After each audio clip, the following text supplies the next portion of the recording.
say. I'll get it down here a little on tape, so we're both sure what we're saying. All right.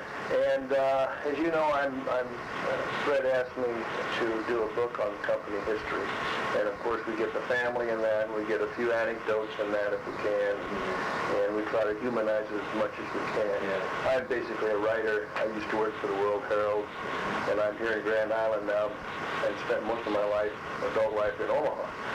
But my wife took terminally ill here about a year ago. We moved out this way because she wanted to get back to her roots. And I decided to stay, and I decided to gainfully employ myself in doing some books and company histories. So that's what I'm doing. So I had kind of talked Fred into doing this a little bit too, because he was afraid it might be an ego trip for him. And I said, yeah, but you got something to say. It is an ego trip, but I think people listen to what you've got and what your family has done, so on and so forth. When did you first know Fred? 1948. And that was when he was building Bosselman Eaton out. He and Charles and Al Eaton. Al Charles. Did you build that for him? Well, I was associated with a company called John Cross & Sons. I was a draftsman at that time. I was just out of high school. Mm-hmm. And that's when I got acquainted with doing work. Tell me about them. Oh, they were the type of people that you just wanted to work for. They're kind of the people that you enjoy. The type of people that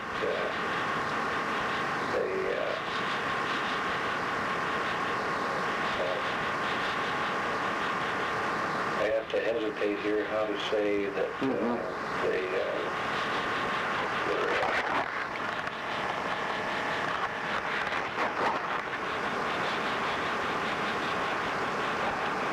trying to put in something here that says we didn't work for dollars because we gave them our cost and they paid a margin.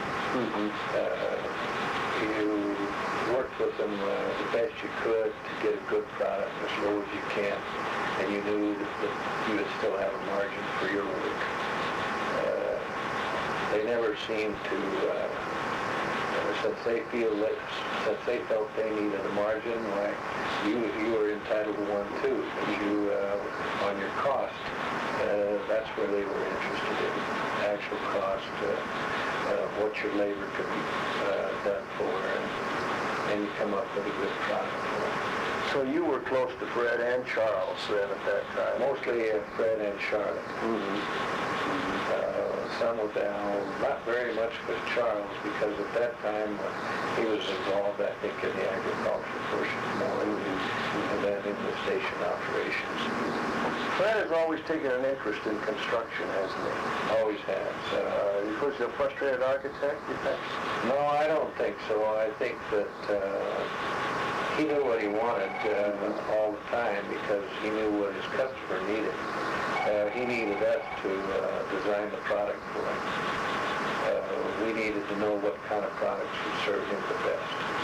I mean, when it comes to just the nuts and the bolts of putting a building together. Did you have much to go on at that time? Very little. Trucking was just beginning. It was just after the war, and semi-trucks were just beginning to haul freight. Everything was done with the railroads before that. So he wanted to have a facility where a trucker could come on in and have a good meal along with good service and servicing their trucks and fueling trucks. Well, not only fuel, but also mechanical abilities and capabilities. And so he's kind of a pioneer in that sort of thing. Yes, he was. You've also built some of his pump and pantry stations, haven't you, over the years? Yes. You've been close to the Bosselman family ever since that time, have you? Oh, I think all the way through. We found that for the Bosselman family were doing their residential work. We built the home that Fred now lives in. There again, it's a home with a lot of detail, a lot of the best type of materials. one of the best homes in Grand Island. You don't normally do residential work, but Not very, we didn't at that time, we are now, but it seems like, just like with other customers, why we did their commercial work, we got well acquainted, we know what they wanted, and we did their residential work. So you became a personal friend of Fred's too, didn't you? Yes. You've been on vacation together, and We took a lot of trips together, all kinds of trips, vacation together, yes. I've heard people say about Fred that he's not afraid to try anything. Yes, to a point, but what he does do, he knows what he's doing. It isn't just, I'm going to do this because I feel like it. No, he knows the bottom line, whether it's personal, whether it's business, or whether it's play. Yeah, okay. What do you like most about it? His integrity. What do you like least about it? I don't know what the heck it would be. He's a pretty good friend, then. Oh, he's probably one of the best friends I've ever had. And you know Maxine, too, of course. Well, I think that's why Fred is what he is, too. Really? Yeah, I think she's had a lot to do with it. Tell me a little about her. I haven't talked to her. Well, together they was able to raise a fine family. And Fred, he's one of these persons that if I were trying to say some kind of words here without trying to grope for some words again, without her, I don't think that he would be what he is either. Because they're a very compatible team. Raising that family, Fred built the foundation for all of the pumpkin pantries, the truck stops, and so forth. But his family was carrying them on just like he did. Well, he also designed the headquarters building, didn't he, or partially designed it? No, I would say that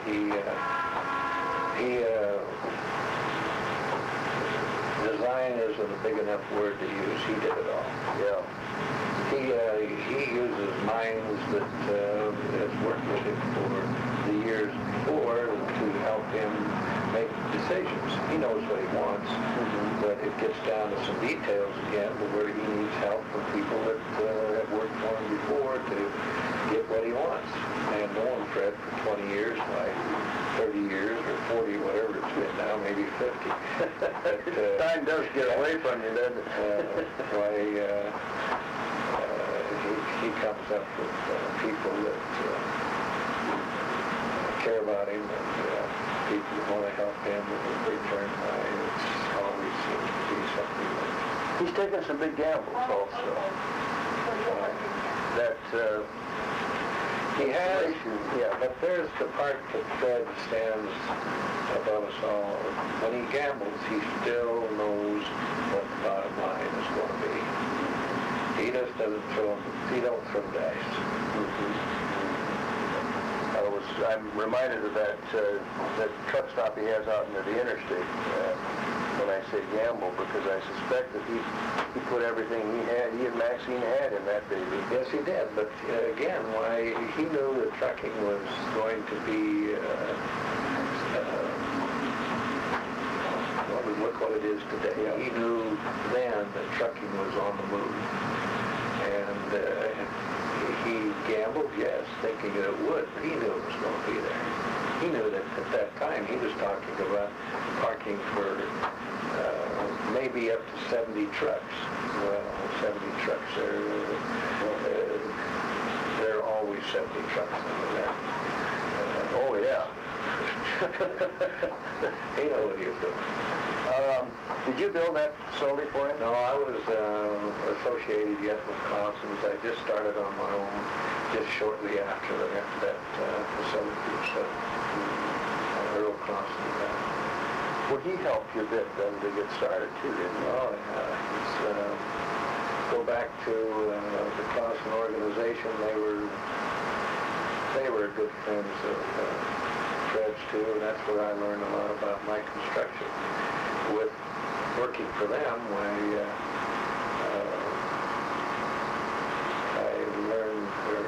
got to know the Bosselman family, and when I started in business for myself, I started doing work for them also. You built a lot of the pump and pantries then? I think we built a major portion of them.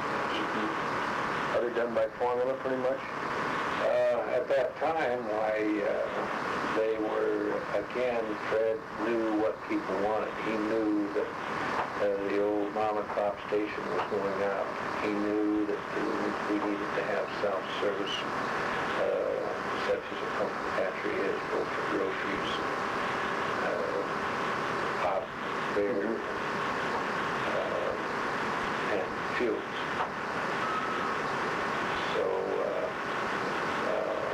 I think when we first built them, some of them were a little bit too small. Some of the canopies weren't what they are today. Parking facilities have changed where it's more convenient for the customer. When did you first start building it? Gosh, I would say that was in the 70s. Okay. And you were really pioneers on that sort of thing. Yeah, I think we... 7-Eleven coming on at that time. And yeah, but I think the first one we did was up on Capitol and Highway 281. Okay. It was number 3, I believe. Yeah. And it worked out well for them. There's no question about that. Yes. You were also involved with Fred on that Colorado land deal, weren't you? And then Fred took over from you and the banker who were also partners with him. And I guess he's done okay. Well, how do I answer that one? There was a large ranch, and I think we somewhat pioneered some of the things together. However, at that time, we had big interest rates, and the commodities weren't worth much, and it got to the place where we had to sell it together or somehow get rid of it. And there again, I believe that's just what makes Fred. He saw the bottom line that if he could hang in there with it, he could make it work. At that time, we had a good manager, and as I've said 2 or 3 times now, he knew what the bottom line was going to be, or if he could hold on to it, and he's made a ranch second to none. I understand, and I'll ask him about this too, that he's running some cow-calf operation out there, and he's going to bring them back here and feed them out up at the old home place near Worms, which is going to obviously put an integrated situation into the market, and probably a good one. Well, Fred, with his background with farming before he got into the trucking business, Fred knew the roots of farming, and he knows that in a lot of the farm commodities that we have today, in the case of the Meadow Ranch out there, where he has these cattle that he's pastured them, if he sells them to someone else, they need to make a margin. So he brings those cattle back here where he has another, the home place and the places that he has had through the years. He's figured out a way that he'd keep those cattle and finish them himself. It should be, in theory and paper, it should work out pretty well. And with the ranch manager, again, that he works closely with, Mark works very well with him. They watch, again, what they're going in with when they buy these cattle, so when they finish them, they got margin. How do you suppose Fred first got interested in trucks? He ever told you about that? I don't know how he is. I don't know how to answer that, other than I think that there's only so many boys that could be on the farm. And at that time, he was, I believe, involved in doing some trucking on the farm. And then he got involved in where he was, I imagine you've heard the story about the peaches. He used to run peaches from Colorado. Yeah, Colorado to here. He's told you about the story, I think, about when he lost the brakes going down off the slope to all the peaches. He hasn't told me. I haven't talked to Fred. Well, in any length about it. I think you need to put some of the humor in because Oh, yeah. this really makes Fred. Ask him to tell you about the story about the peaches. All right. Ask him also, I don't know if he wants to put this in any kind of a book form, but ask him about the one where Maxine, where she came in the bar one time and he says, Maxine who? And about that time, the first hit him alongside of the head. He found out who Maxine was. That's why they make the pair they are today. Yeah, she came from a good family over in York way. I know that. She was probably not going to take any baloney from Fred by any means. Well, that's good enough for me. Why don't you put about 2 or 3 more humor stories in there? You can ask him about the starched shirts. Starched shirts. The time he burned down the comp shed at home with his got under his mother's skirts. All right. Charlotte Eaton tells that one, but as you know, why Charlotte can't. I'm sorry she can't either. Right. All right, that's good. Yeah, anything like that I can get from Fred will be helpful. Yeah. And that's why I'm talking to some of his old buddies like yourself. I'd like to also, some way, just to maybe a sentence that you can elaborate on it, is how much respect that man has for people he works with. How we enjoy working with him. We know, he's got that finger there. He's in control. But he never, he wants a good price. Yeah. He wants to know what it's going to cost. And he pays his bills. And he works well with people, you're saying, his own people. He must. His family is all out there involved. He and Maxine, they have, I don't know how to say it any better than respect for people. Well, people respect them. That's right. Well, people respect them. Well, that's good enough, Bob. I may come back at you. Okay.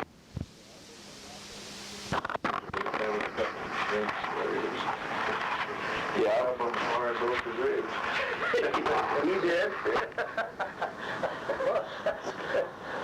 Now, Fred won't tell me about these things, so I'm going to have to get a lot of these. I think this is just notes, and you're going to... Oh, yeah, I'm going to bring them up. Yeah. All I'm doing here is feeding this into a computer later on, and then I'll be able to pick out some stories and so on and so forth. Another thing that I, with one more sentence is how many people that when he found that one of our kids were getting married, or other people, other friends' kids were getting married, or any kind of a social event that maybe another family was having. He and Maxine would provide their home and invite guests to. I don't know how to put that into words and what he does for others. Well, it repays itself back to him. I recall when Helen, my wife, died 6 years ago, her sister was sick and had some problems in Minnesota. He was there with the plane to see if she got down there the same day. That's good. That's something that it's hard to describe that. He didn't ask him. No. He's just there. He had it set up ready to go. Well, those are some of the things that I'm going to be talking to Fred about, and find out. He talked with Dr. John Easley, who was a neighbor of Fred Bosselman's, from about the early 1950s through the middle 1970s. He indicated that there was a close neighborhood situation, and that all the kids were around. He had 7. The Bosselmans had 4. there was not a great deal of neighbor get-togethers, but there was a friendship and camaraderie and respect for that neighborhood that Dr. John, anyway, fondly remembers. Some of the neighbors there, whom I'll interview later on, is Lucille Martin, who now lives on Phoenix Street, and Bill Sasson, who now lives on Eddy Street. I'll talk to those people. Dr. Easley said that Maxine was up most every morning at 2:30 baking pies and cakes for the operation on East Highway 30. That was in the early days. And the Bosselmans were still at that location until the I-80 truck stop was operational. Their old property is on the land where the Savings and Loan and the Social Security building is now located on 1720 West 1st Street. Easley doesn't know when they moved away from there, but figures it's about the same time as he did, which would put it around the 1975, maybe give or take a few years either side, probably earlier. I'm talking to Charles Bosselman now. He's talking about Miss Bork, a teacher way back when he was in high school out at Worms. Well, not high school. Yeah. It was grade school. Grade school, yeah. Well, I wouldn't have been in Worms either. That would have been 42 North, when we still went to the district school there. But she was boarding with Mr. and Mrs. John Dickman, and they lived right across the road from the school. And we kids were all standing there one morning, waiting for her to unlock the door, and she didn't. So, Yeah, well, and then here she comes, and she wore high boots. And she didn't have her corset on and anything, but she had her boots on. They weren't laced, and she came over to unlock the door, and then she had to go back and eat breakfast and come back. But that was her fault. She was a good teacher, but we had Dorothy Ford was a good one. My first one was Edith Ferris, and she was a very lovely lady too. Now, they were all good ones. Yeah, were those teachers at Zion Lutheran, or were they? This is 42 North Public School. When you left, how long did you stay at Zion Lutheran? Well, I went through the 4th grade at Zion Lutheran. 42. No, then we moved over to the Zion Lutheran. Okay. Because Dad thought that Teacher Frazee, was giving a pretty heavy schedule for young kids like that. The older ones, when they hit the 4th grade, then Dad sent them to Worms. Yeah. Francis and Art and Florence and Charlotte. Yeah. And the younger ones, we went to 42 North. Yeah, okay. So then, after you were in 4th grade, you graduated from 4th grade, then you went to Zion Lutheran. Yeah, in Worms. In Worms. And when you say sent to Worms, that's Zion Lutheran, right? Yeah, that's right. Okay. Yeah. I wanted to get that straight.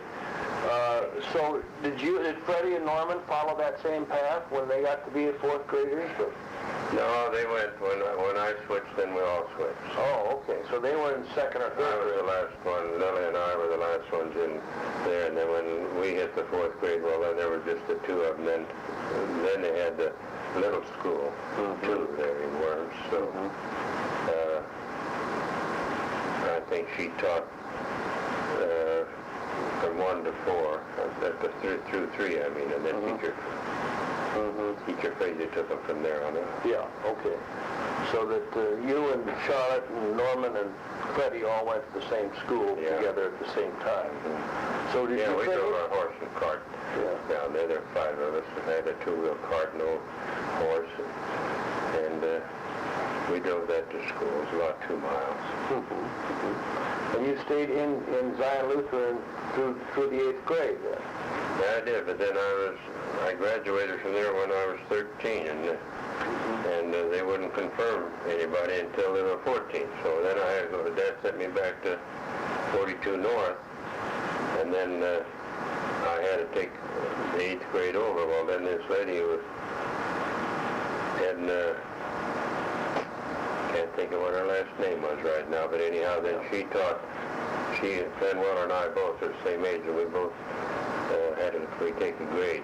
Because you were too young when you finished. Over the confirmers. Yeah, we were 14. See. Confirm, what do you mean when you say confirm? Well, confirmers, before they let you into the church, see. Oh, okay. Take your confirmation, you know. Okay. Does that word help you better? Confirmation. Yeah. See, And so then, I know her name, but I can't think of it. But anyhow, then she turned around and taught us Latin, she taught us algebra, and she taught us some of the 9th grade subjects because she knew we'd already had these. Now, she helped us out that way. And then the next year, we went to high school. Where was high school at? Grand Island. Grand Island. Did Fred and Norman follow you to high school? No, Dad got sick my first year in high school. See, I was 15. Yeah. And Dad got sick in March.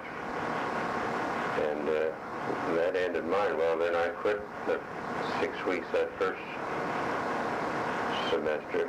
No, it wasn't, perhaps not 6 weeks. But anyhow, Paul Harney wrote my mother and said that I really should finish the year out because I was carrying pretty good grades. Yeah. So I did. Then the next year, then in the 10th grade, I took first semester and 6 weeks of the second semester, and that was the end of it. Well, they needed you to plant and get on the chores, you know, milking and all of that. And of course, times were hard, you know. And well, Fred and Norman never did get to high school. They did go to high school. They finished 8th grade? 8th grade, and then they took agricultural courses in University of Nebraska. Of course, they had some business with that as well as education along the agricultural lines. Yeah.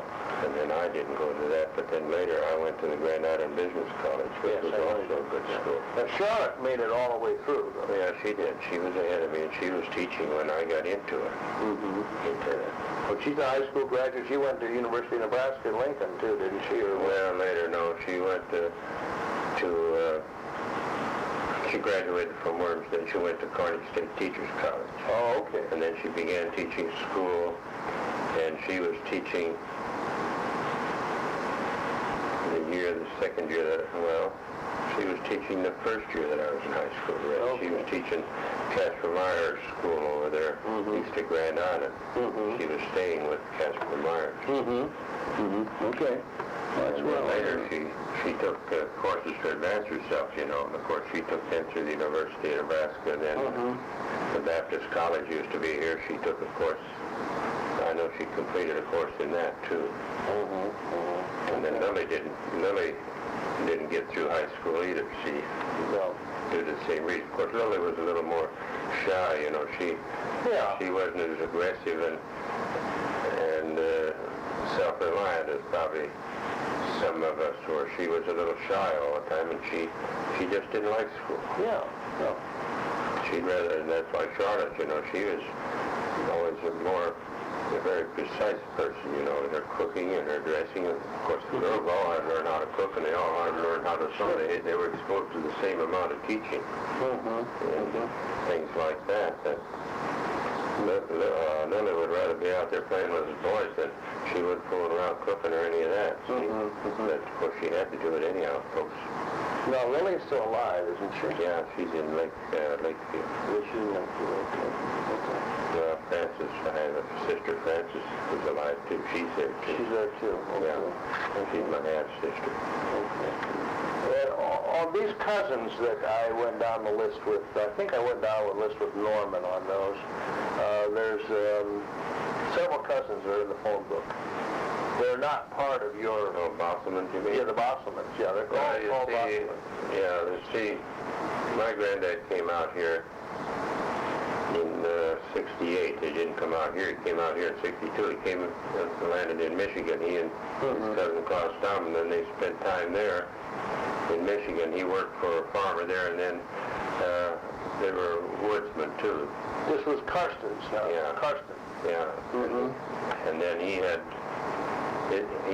two other brothers, Klaus and John. John was the younger one according to the birth certificate, 17.